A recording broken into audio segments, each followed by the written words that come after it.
Hey, it's Chronologically Gaming, the only channel that's perpetually retro because we're playing every video game in order of release, offering quality programming since 1971. Welcome everyone, we're back in August of 1982.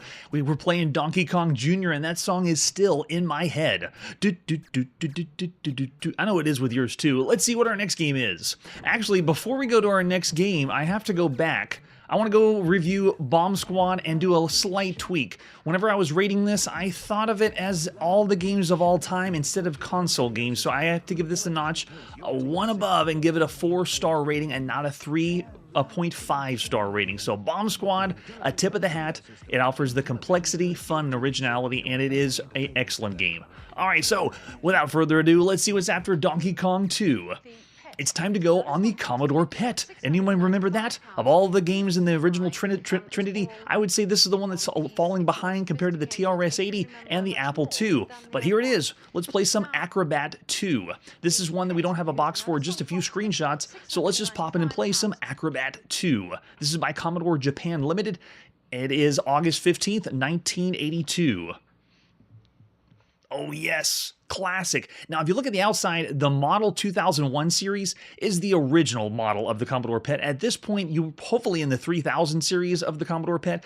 We're currently playing on the 3008 system, and this is Acrobat 2. And this is confusing. There's no sequel to Acrobat. They're just using the moniker of the Apple II, you know, the reverse brackets. But there's no Apple II version. We're playing this on the Commodore PET. I'm very confused.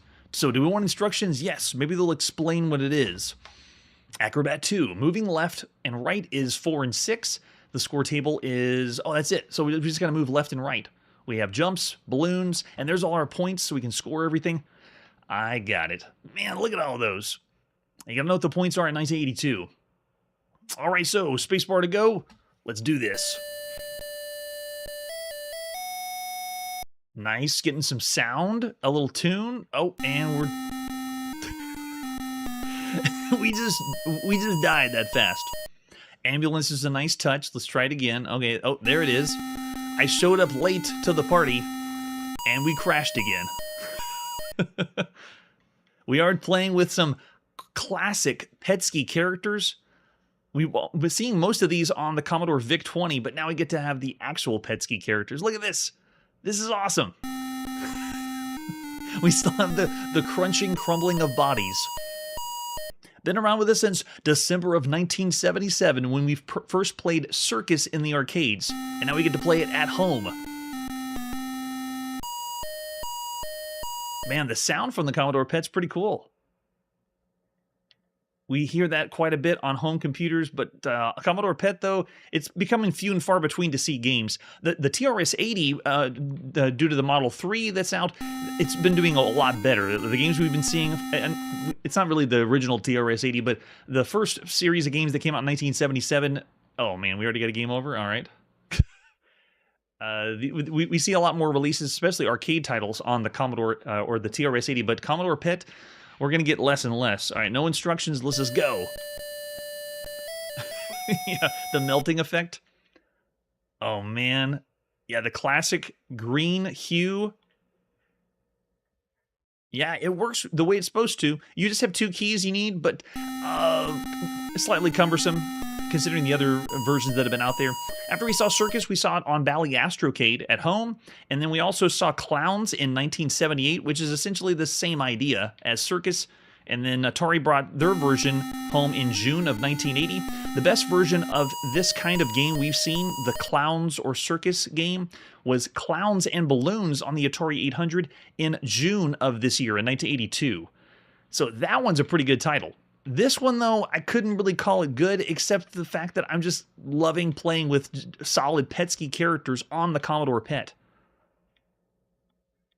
And it does work. You only need 2 buttons. It's offering us a little nice tune. When we die, we still have melting bodies and crunching. Well, we don't have the crunching sound effects, but the bodies are still dying since 1977. Yeah, plays well. Responds well, except for that weird problem we had in the beginning. Yeah, fairly simple gameplay. It's just like we're playing a Pong-style game, but just we're using bodies instead. Almost like People Pong on the Apple II. Oh, we're going to see another one in September? Yeah, it's not the end. We're going to see quite a bit of Circus and Clowns later on. Today's high score, very nice. And what we see here is what you get. It's not going to go anything past that. One player only affair. The melting Petsky character is awesome. All right, so there you go. That's Acrobat 2. They didn't explain why it's using the Apple II reverse brackets, but I'll take it. Of all the games we've seen to this point, it's still around the bad range if you think of everything you could be playing on a home computer, but I love the Commodore PET. I'd be willing to go like 2.5, but it's still around the bad range considering all the other games out there for home computers. This type of game you can play better on other systems as well. Yeah, that's true. They didn't do anything special after they're all cleared because after that, it just goes to the next screen. It's also similar to the game we saw on the Atari VCS called Seesaw, but there's other ones and better ones to play. I see Mark throwing out 2.5 stars, but that's very generous. Yeah.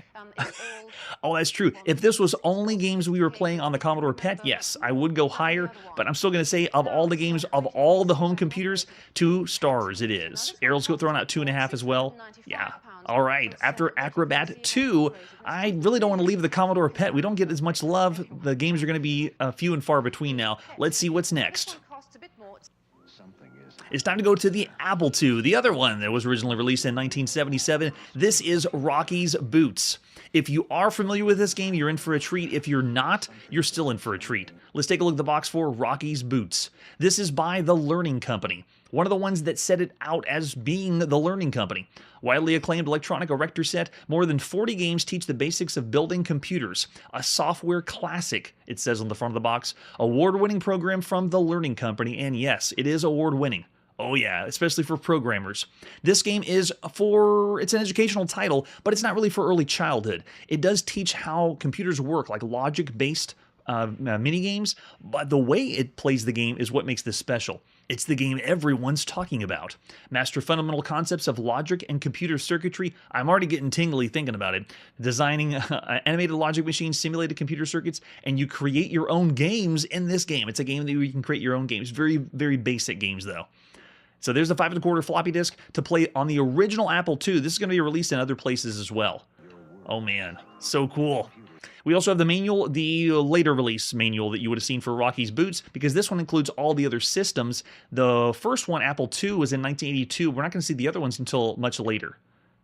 Yeah, there you go. You can see all the different systems. It runs on Apple II, 2 Plus, 2C, Commodore 64, 128. Yeah, we don't know what those systems are. This is the later revision of the manual. It also shows you the different types you can be playing on: color monitor, disc, double-sided disk drive, and then look at that, the Tandy 1000.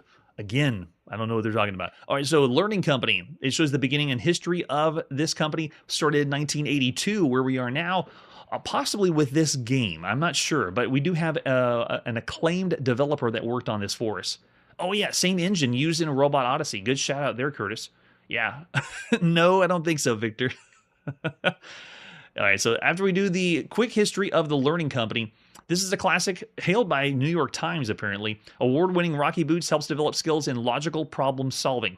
Circuitry, circuit design, and logic are explored in a motivating environment where players are inventing machines to solve puzzles and win 30 different games, including games they design themselves. They have interactive tutorials here, and they have just almost like it's young inventing what you get to do on this game. And the author, yes, there it is, Warren Robinett. Hot off the heels of doing Adventure, and then before that, Slot Racers on the Atari VCS. Here he is, the same developer doing Rocky's Boots. Giving a little background on Warren Robinett there, very nice. Oh, and there's Rocky. I don't think I've ever seen him because I haven't seen the manual. He's an actual mascot character for a home computer. Have you ever wondered how a computer works? Have you ever wondered, Jimmy? It's an amazing machine, really. Not as complex as you think. In Rocky's Boots, you'll work with some of the same electronic parts that engineers use to build computers. Machines that won't boot disks. They will boot targets out of kicking areas to win games for you. That's the idea behind Rocky's Boots. To build winning machines, you learn how to connect wires to electronic parts like logic gates, timers, and switches. All that and more. 90 different rooms to explore in Rocky's Boots. Some are for learning. And then you can also make your own, which is a big highlight of that. I actually need to make a note of that. So whenever we catalog this is one of the design your own games. Yeah. And after you learn all the basics and you go through the tutorial, then you actually get to make your own games from this. Pretty cool. There it shows you on the Apple computer what to do, and that's what we're going to be plugging in. We might see this manual again when we see it on the other systems. Yeah, he thought he was a squirrel. He looks more like a raccoon, right? Yeah, he's got the like mask on, so he must be a raccoon. All right, so you choose the program you want from the title, and then it shows you how to move if you got the Apple II joystick, and we do. We'll be moving around, building machines, logic gates. There's Rocky's Boots, how 8 games are played in different ones. Then we have flip-flops, and then Rocky's Challenge, 30 different games, and then designing your own game. Great manual, too. It's meant for, I'd say, 4th or 5th grade, maybe even higher than that. Because I still have enjoyment playing this for the first time and love the concept. It's so cool. Yes, before he was bullwinkled. Love it. Yeah, they're showing you all the different parts that you'll be putting together in the game, and then they have practice rooms to play as well. How logic gates work, and then how to build your own games too. Going from the game select screen, I mean, look at this. The manual is pretty extensive, but it is still simple to understand. And the way that Warren Robinett displays the game and the gameplay, it makes it really easy to pick up and go. Oh, look at this. They have the map really similar to Adventure. Check it out. Yeah, it's going through the world of Rocky. Nice job there. And then we also have solutions to the games in the manual. No way, really? Okay, they can be solved in more than one way. That's pretty much all they're saying. Yeah, there we go. So here's some of the examples of the puzzles, and then you have to go in and solve them.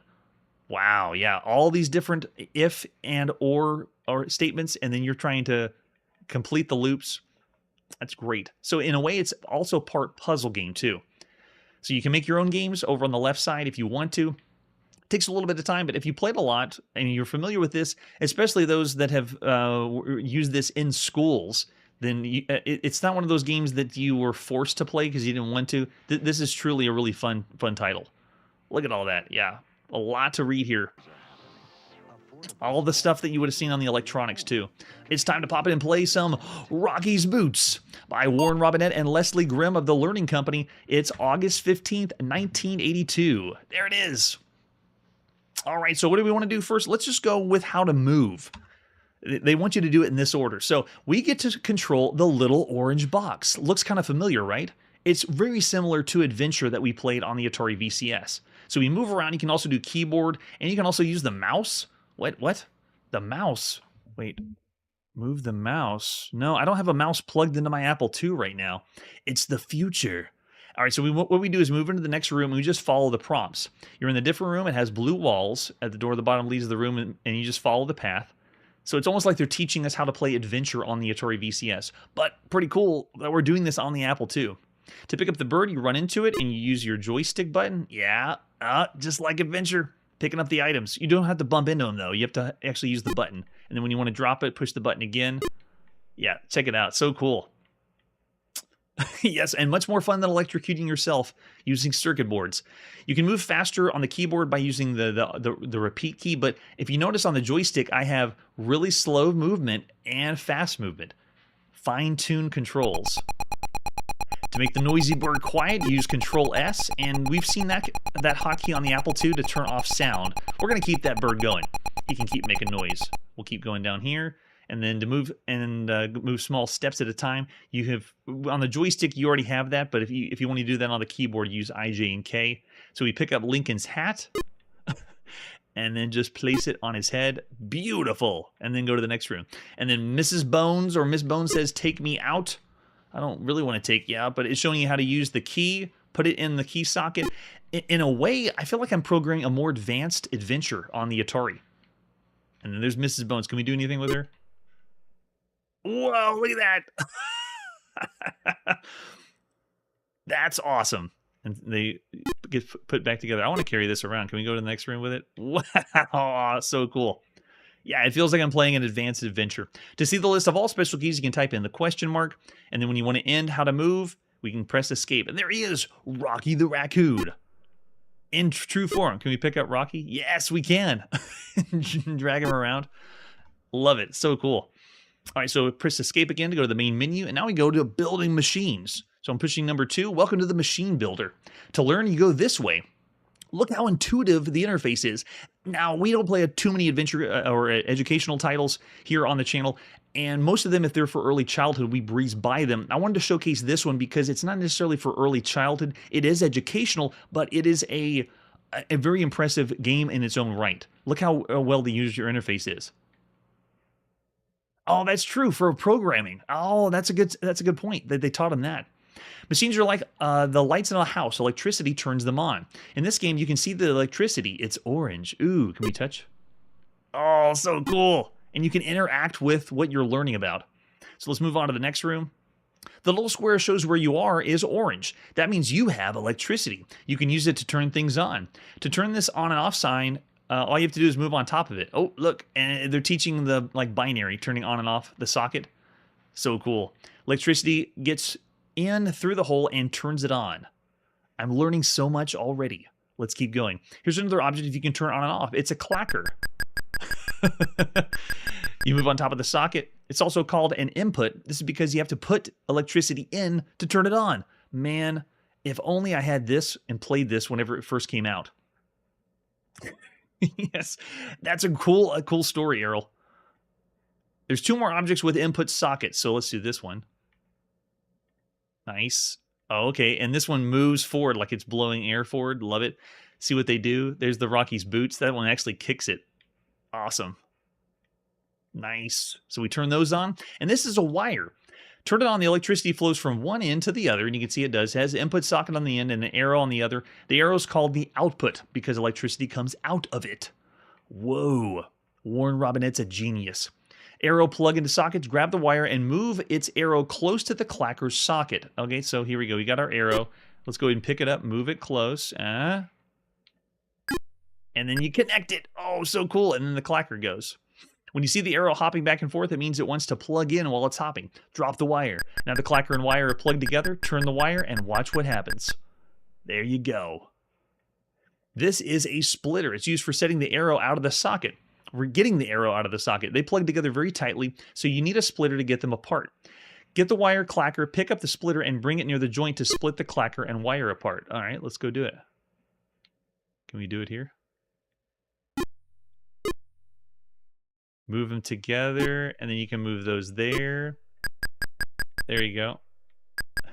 And it took them apart, so now they're not joined together. Do I need to bring it to the other room? Let's see. Let's keep going to the side. These 2 wires, use these 2 wires to see what will connect to what. You can connect an arrow to a socket, but it doesn't work to connect an arrow to an arrow or a socket to a socket. So I can do what? These? Yep, there we go. And connect those 2 like that. Nice. And they're just getting you started in the beginning. Here he goes. Turn on the empty socket and watch the electricity flow. The electricity only flows one way from socket to arrow. There it is. Ooh, fancy.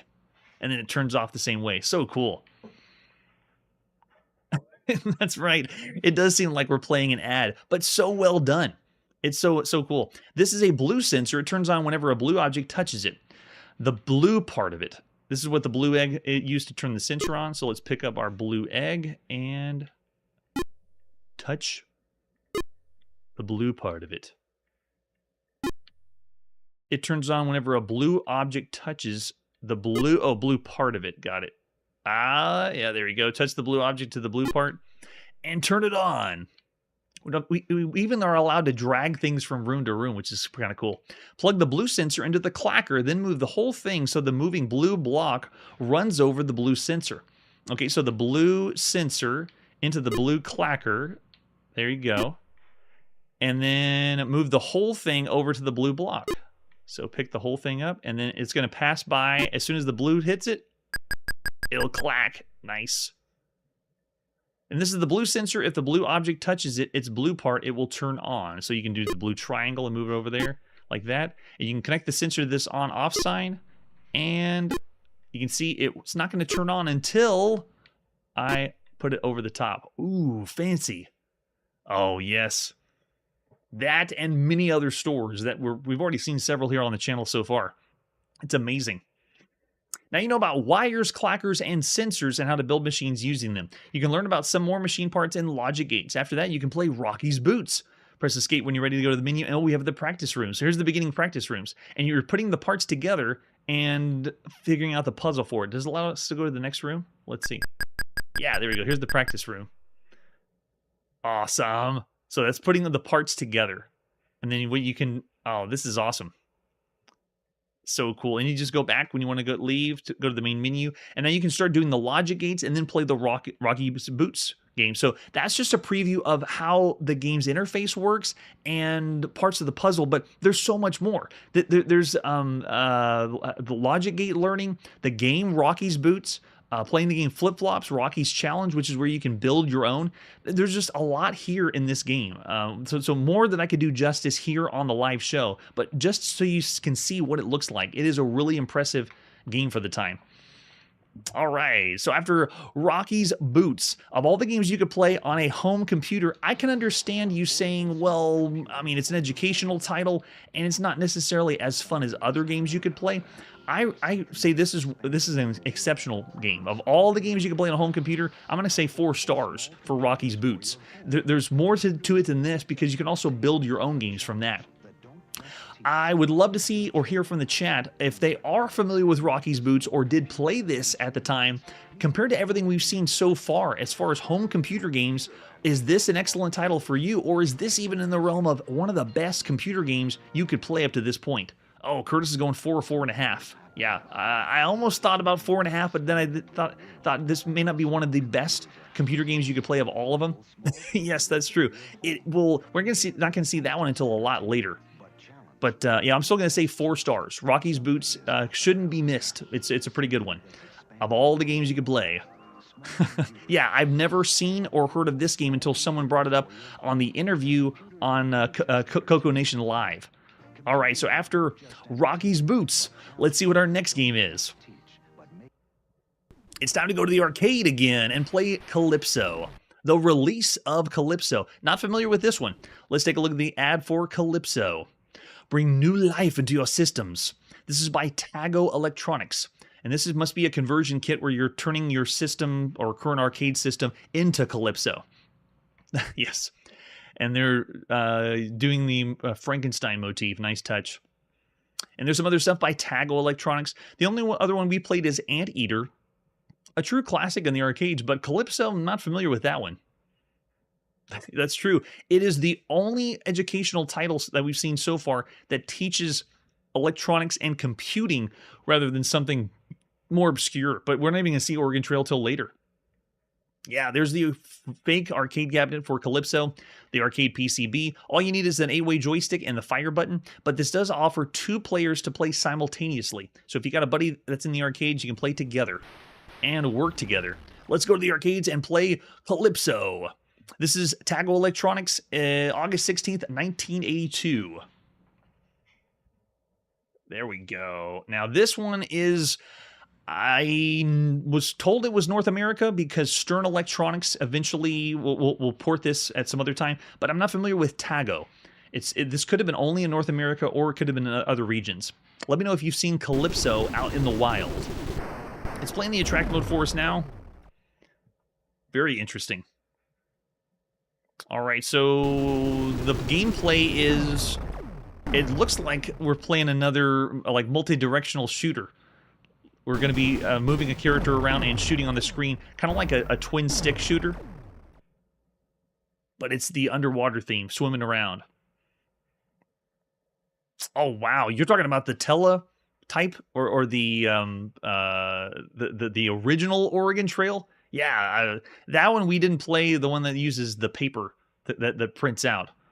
But we've already seen the first version that was available on the Apple II, just called Oregon. Oh, wow, that's a big one.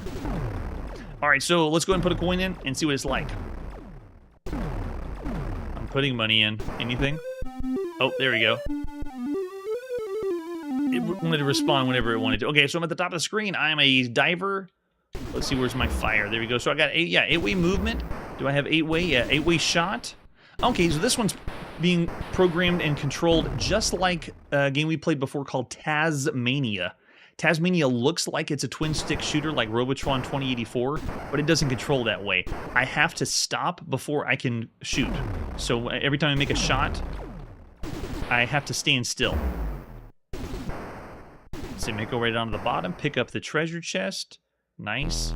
All right, and then go, go, go. Can we drop it? Oh my gosh, I have to go without shooting? That's so dangerous. All right, I made it. I don't know how I did it, though. Yeah, before the famous Apple II version, we're not going to see for a long time. At least the Oregon Trail one. Oh my gosh. Really difficult when you can't move and shoot at the same time. We got a lot of enemies on screen as if we're playing Berserk, but no, you stand and can shoot the 8 different directions. Let's see if we can get this guy before he comes up. So you just make a wall of bullets and then they go. So in a way... Uh-oh, we got another one to pick up. gosh, that's so difficult. So you don't have a way to shoot. You're totally vulnerable when you pick up the treasure to bring it back. All right, let's see if we can get our initials. Oh, no. What in the world?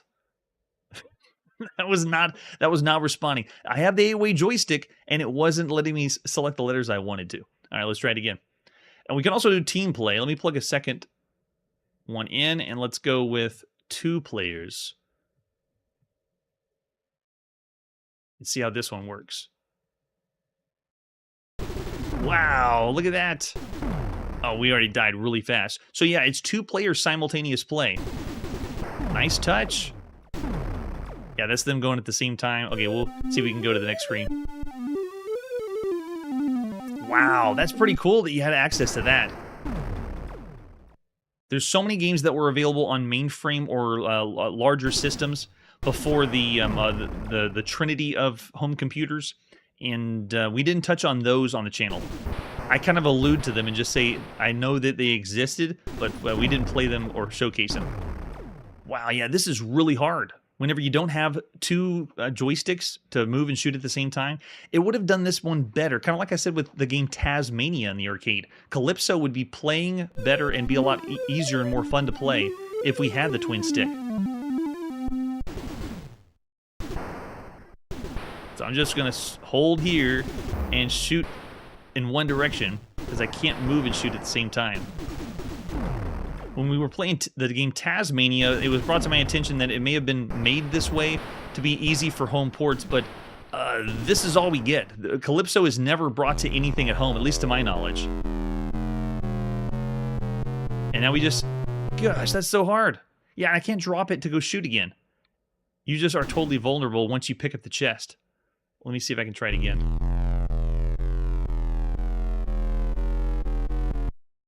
Yeah, I even tried pushing the button to shoot, but it won't let me shoot with the chest. You have to dodge your way out. Very, very difficult.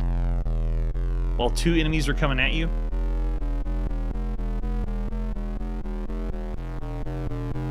Gosh, that's really hard. That's true. It has the Popeye theme. We have not seen Popeye yet, the official Popeye. Yeah, that's not going to work. They didn't program the button in to enter your initials. They programmed pushing down on the joystick to put in your initial. Very, very strange. Yeah, so I would say this isn't as polished as the other arcade games we played. I wouldn't call it a bad arcade game, though. It's still fun to shoot, and also the swimming mechanic's pretty cool. One of the first games we ever played was the Jungle King or Jungle Hunt arcade game. So that one's the only one I can think of off the top of my head as swimming around from this mode.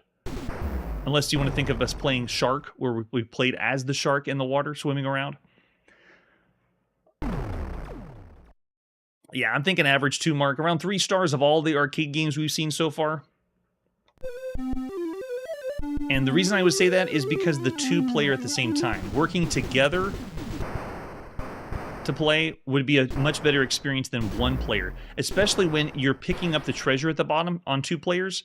One person could be shooting, and the other person could be bringing the treasure in. Yeah, lots of enemies on the screen, though, reminds me of Robotron 2084. Just doesn't play as well as that. Yeah, probably 3. Yeah. Let's see, we got... Yep, as soon as we pick up the chest, the new enemy types show up, and gosh, that's really hard. You have no way to attack or defend yourself. You just have to get lucky. Come on.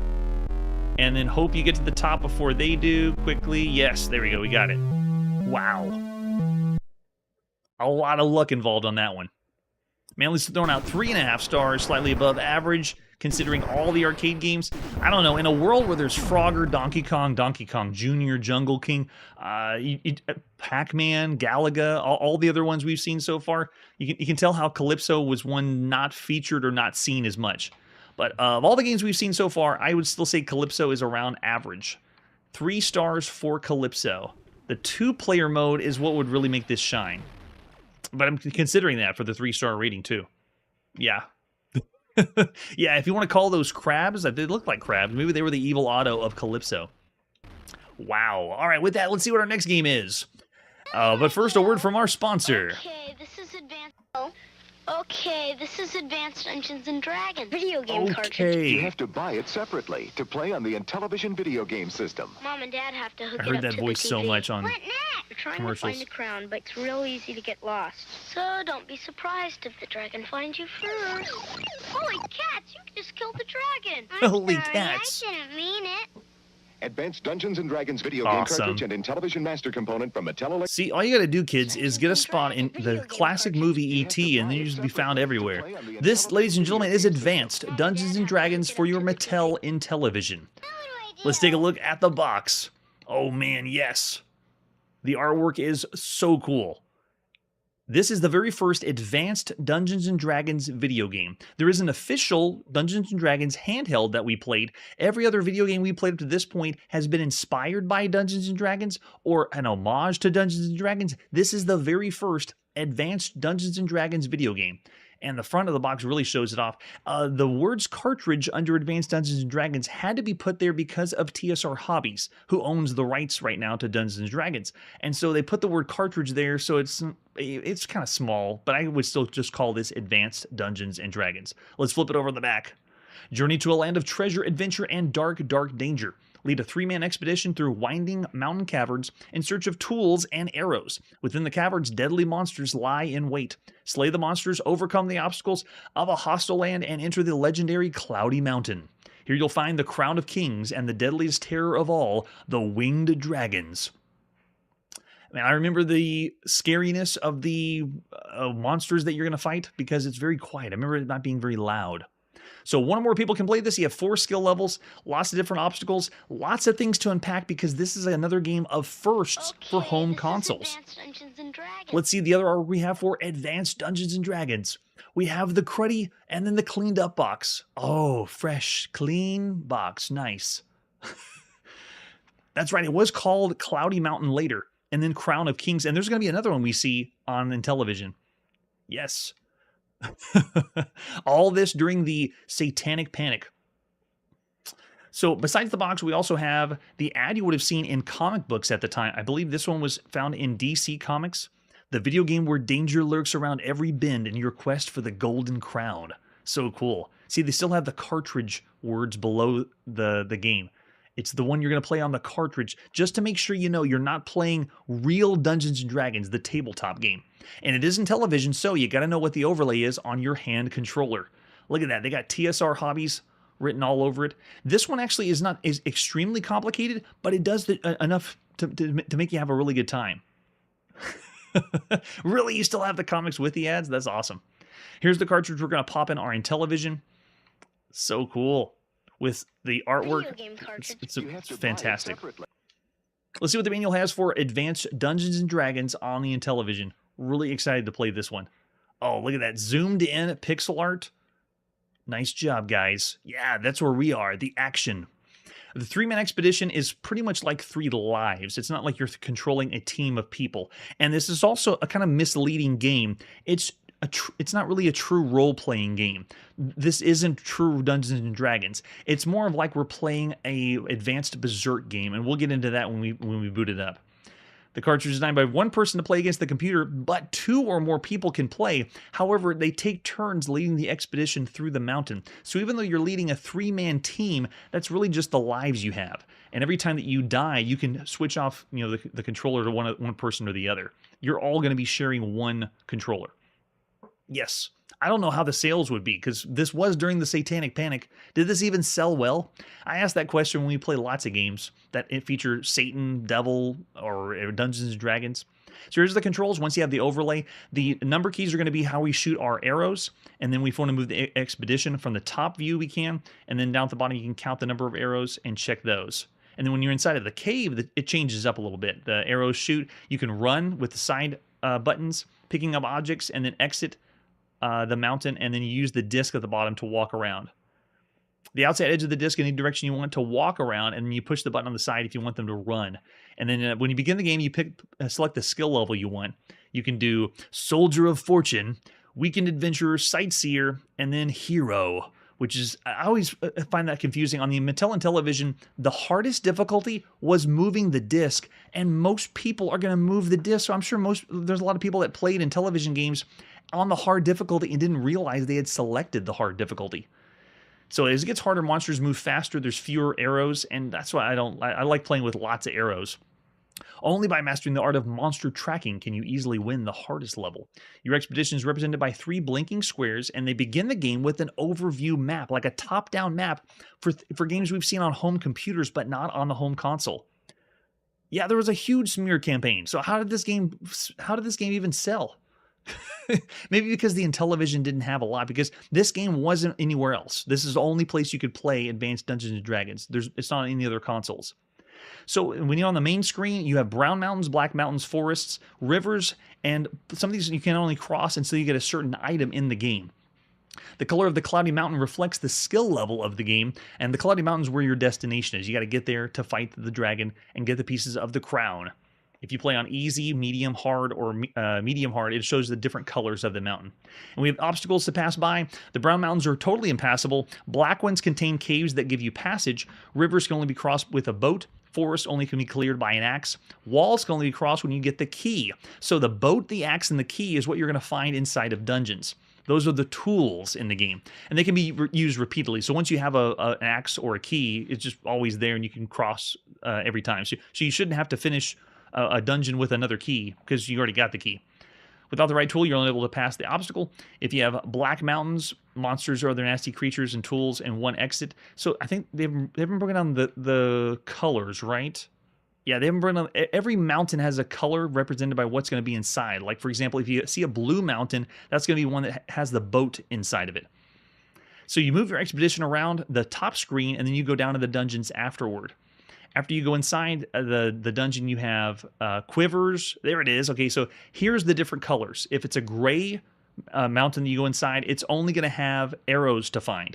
I guess everything has arrows to find, but if you have a blue mountain, that'll be boats. The boat will be found inside. Red will be axes, and then purple will be really hard. That's where you find the key.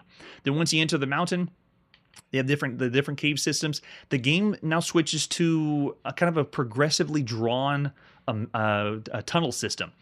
Really, really impressive for a home console. It scrolls around on the top-down view. It's so cool. Oh yes, it's great. Yeah, that's a good point with considering this console to the other ones out there. This one would be for the teenagers or older gamers because it's a little more complicated to play, and the games have a little more depth than something like the Atari VCS. So you move your warrior through the cave system. Rooms and passageways light up as you go through, and you have arrows to shoot. The control of the game is really similar to the game we've already seen on the Intellivision called Night Stalker, where you're able to move and shoot at the same time like a twin-stick shooter, like Robotron 2084. But now you have a limited number of arrows. So you have to be picking up arrows and also counting the arrows. And you'll hear the number of clicks. So they don't display the number of arrows. You have to hear the clicks to know how many arrows you have left. You shoot the arrows, and that's how you destroy the enemies. And look for the tools in the cave, the boat, the axe, and the key. And then the monsters. Lots of different monsters to be found. The bat, the spider, or rat can be killed with 1 shot. A dragon, a demon, or a snake takes 2 shots. Blobs are indestructible. And a winged dragon takes 3 shots. In general, the harder a monster is to kill, the more dangerous it is. And they all have different types. There you go. You got pictures, so helpful, of the monsters. They also have different sounds, and they have things that they leave behind, like tracks. So you get to track animals or monsters in the game, which is kind of cool.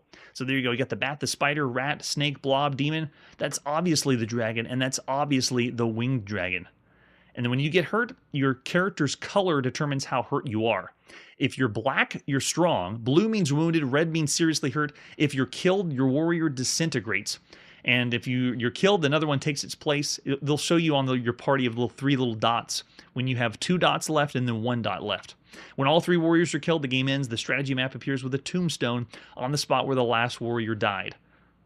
Yeah, that's true. This has what I would call RPG or role-playing game elements to it, but it's not a true role-playing game. In a way, this game is so big because of all the console games we've seen up to this point, there is no role-playing. There's none. This is the very first role-playing element game that you could play of all of them out there. I just look back on our history of what we've seen. The only one that comes close of what we've seen so far would be Venture on ColecoVision, but that's it. So whenever you're ready to exit, you use the ladder and push the exit key on your hand controller. When you fought through and got the mountain cleared, and you had all the mountains to pass to go to the Cloudy Mountain. Now it breaks down and tells you about finding the 2 halves of the Crown of Kings. You have to find that and return the strategy map with the crown. And then they give you some tips at the end of the manual, just like they do on the Atari. Nicely done, a very well done manual. And there it is, TSR, who owns Dungeons & Dragons right now. They're blatantly all over the place. So this one, I have a prototype version and the TRS Hobbies version. Let's pop it and play Advanced Dungeons & Dragons by Tom Lowry. Published by Mattel Electronics and TSR Hobbies. It's August 18th, 1982. Oh, yes. The Beholder. They created that one. All right, so I want to pull up the game mode. We're going to do level 1. Look at all the legality on the front. And then from this screen, you're using your hand controller to move your expedition around. That's the 3 dots from the top screen. We got brown mountains that have no passage, and I just made a red mountain appear. I'm not going to go inside that one, but you can see every time I go close to a mountain, it's giving us different colors to see what's inside. All right, so we have passage we can get by with the gray mountain, but I want to go look for the boat, so we're going to go inside of the blue mountain. And then once we step on top of the blue mountain, now we go into the main screen. Look at this. The character you play as, or your party of 3, is represented right here in the center. We have that amazing animation like we saw with Night Stalker, but now the game is scrolling around and producing more rooms. Amazing. While I'm moving, I can also fire arrows, but I don't have that many. Let's go ahead and do a count to see how many we got. I think we only showed 3. I only heard 3 clicks. It was kind of quiet. Yes. That's a good point, Curtis. This is like a real-time Hunt the Wumpus. So we already played that one, or the first graphical Hunt the Wumpus on the TI-99-4A computer. But I just have to stress this enough. This is a home console. This is the very first time you can play a home console game like this. Scrolling around, I mean, we did play Adventure on the Atari VCS, but, oh, no, the bat, oh, it's coming at me. Let's see. We'll lead him down this side.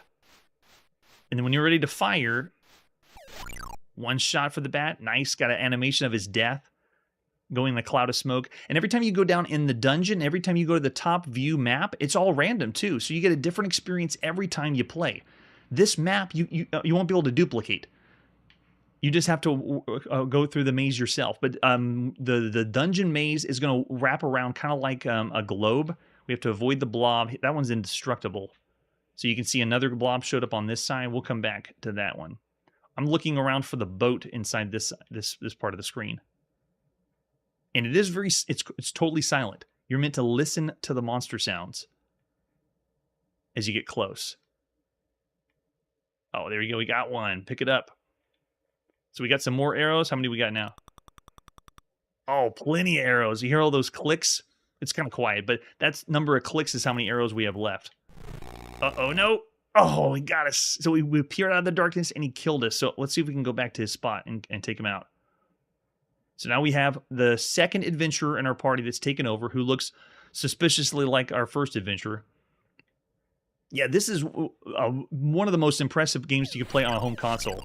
There we go. 2 hits to take him out. Now, I don't want to exit yet, though. I want to go take out that dragon that killed us. You can see the tracks that they left behind. All right, we've been this way. I don't think that's, no, that's not the right way. Let's go back up here. But every time you play, the overworld map's going to be different. There it is. We found the boat. Pick it up. Okay, now we can go for the exit. So I'm going to go find the ladder and make our way out of the dungeon. So they make the dungeon crawl a easier experience because you're not having to memorize too much. So now that we got the boat, I can move now, as the boat over the river. So I can work my way this way. Okay, so notice we have a gate here. I can't pass by until we get the key on this spot. But you're supposed to make your way all the way to the right side where the Cloudy Mountain is. All right, so this side, I can't remember. I think the blue, I think the deep red was the... Yeah, let's try this one out. Let's go in the red dungeon. So I'm going in to the red mountain. See if we can find a key to go past it. Got a bat, took care of him. Nice. That's a good point about Rogue, making the randomly generated areas like this. But that's still home computer. This is home console that we're playing. Oh, there's a lizard. Take him out. All right, we're looking pretty good. Uh-oh, I should have heard the sound of the snake. The snake made a sound, and that gives you the clue to not move forward yet. All right, so this is our last explorer. We're making our way down this side. And this is just a marker. Yeah, there's some key points where you can mark your position in the map. So you got to listen. See, I can hear the snake. It's making a hiss sound and moving through the maze. Yep, it's coming toward our location now. Oh, and that's right. The arrows also bounce off the walls. But they ricochet and they can't hit you, which means, yes, we just had our death. All 3 adventurers are dead. It's represented by a tombstone on the Red Mountains, so we didn't make it to the Cloudy Mountains on our first playthrough. Yeah, there's also a good point, Moria, but all that's still computer. We haven't seen any of this on a home console. All right, so I want to go in again because this is such a fun game to play. Let's go ahead and throw a reset out there. Let's do again level 1 difficulty. And then from the beginning outset, let's see how it's a different overworld, slightly different dungeons than we saw before. I'm just going to see what we have over here. Yeah, so all the brown mountains you can't pass. I want to get a boat to traverse, so let's go in the blue dungeon again. And the blue dungeon is totally different, so it's a different experience than we had before. We can see the blob from far away and hear the sound the blob makes. Yeah, as far as inventory management, all you have is the arrows in your quiver. That's why it's not a true role-playing game. It's more of has role-playing elements to it. Wow, that was close. Okay, so you see we went from black to blue, meaning we're not at full health right now. And as far as the elements you get, like the oh, here I can shoot off the wall and get him. There we go. Like the boat, the axe, and the key. Once you get that item, then that's all you'll need. You don't need to get another key or another boat. It just happens to work on the overworld map. Oh no, I'm out of arrows now. So I have to find a way to get the boat. I don't think I'll be able to now. Or I gotta find where the arrows are. Let's see, we'll make our way down this side. Oh man, no, if we don't have the arrows, then we won't be able to take out the enemies. So let's see if we can go over on this side. Or if anything, we'll work our way out, go pick up more arrows, and then come back to this one. Where are they? We know we have some. Every dungeon has at least one. Okay, we got it. We worked our way around and picked up the boat. Nice touch. All right, let's see if we can make our way out with the boat. It'd be great to get some arrows, too. All right, we'll head down here. No, he was guarding the exit. So if we did find the arrows, we can exit out. I think we still keep our boat that we picked up, and we'll be able to use that to cross rivers. So the gameplay experience, though, moving around this kind of maze and scrolling, you can't do this on a home console. In a way, we've seen stuff that's similar on... Oh, I don't know if I can get out of here without dying. Let's see. I'll lure him away from us. Come here, buddy. And then I'll exit out. There we go. Go quick. Oof, made it. Okay, the only way... Oh, great. The only way out is through the red mountains. So we'd have to go through the red. Before we do, though, I'm going to send our explorers in the gray area. It's an easy dungeon, but it should have just arrows. So let's look for arrows since our current count is nothing, right? Yeah, we got nothing. Yeah, I'm already seeing the ratings out there. I'm thinking it's going to be high as one of the best games you could play on a home console so far. Because the only thing that comes close to this style on a console was Venture that we just saw on ColecoVision. And there's no role-playing games yet. There's also no scrolling like this from a top-down view. There is scrolling video games on home consoles, but it's mostly games like sports titles or scrolling like a shooting game or a shoot-'em-up. Not something like this. All right, I still have no weapons. Looking for the arrows. Okay, there's the bat. No, run!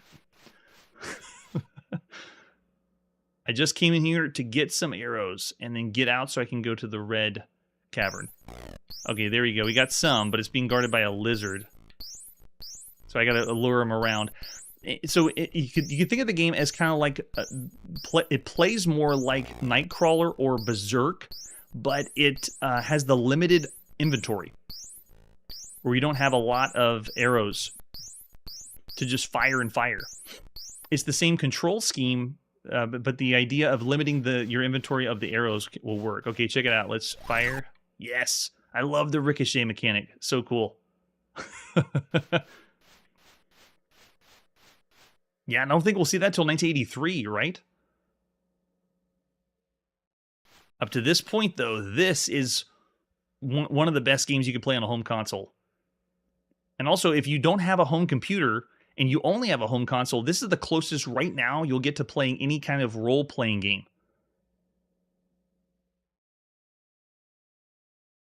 It'd be so cool if they added a two-player option. Their quote-unquote two-player just means once you die, you hand the controller to someone else and then they take over.